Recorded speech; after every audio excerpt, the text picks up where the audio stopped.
Hari arutwo 961 na 501 aria maraikarĩire kĩgeranio gĩa KCSE mwaka ũyũ. Arutwo 621 nĩo maranyitĩkanire na mahĩtia ma kwagarara watho wa igeranio.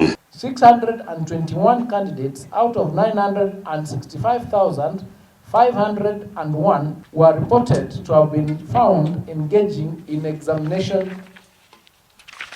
malpractices. Nĩ igeranio iria irarũgamĩrĩirwo nĩ arutani 32,800 na 800. Rĩu arutwo arĩa mararĩkirie kĩgeranio gĩa KPSEA magĩtanywo kũingĩra kĩrathi kĩa grade ya 9 kũrĩa thirikari yambĩkĩte mĩako kĩhĩria irathi.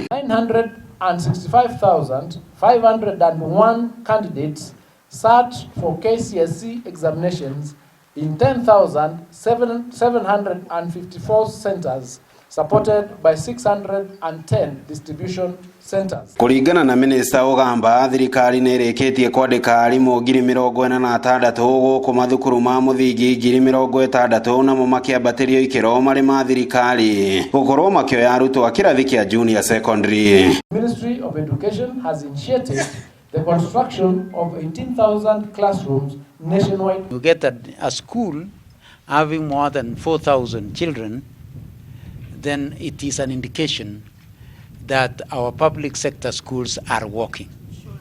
And that is why we have that number of children. Ona kũhana ũguo thirikari nĩ yanĩrĩire gũcuca ngathĩ mathukuru 348 ma gũkomwo gũkũ bũrũri-inĩ thutha wamo kwĩrĩkana matikinyanĩirie ikĩro iria ibataire, iria nĩ hamwe na nyũmba cia gũkomwo kana boarding.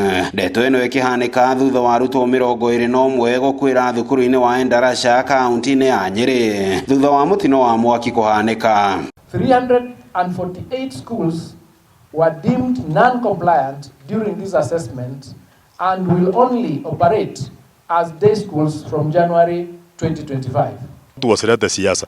Unajua sisi watu wa siasa saa zingine when we are on the other side we can be saying negative things about the government, but don't take the negative things which people talk outside there that hakuna maendeleo na si ni maendeleo. Ngĩribotera Inooro TV kuma kaunti-inĩ ya Nakuru. Rĩtwa rĩakwa nĩ Robert Wamaina.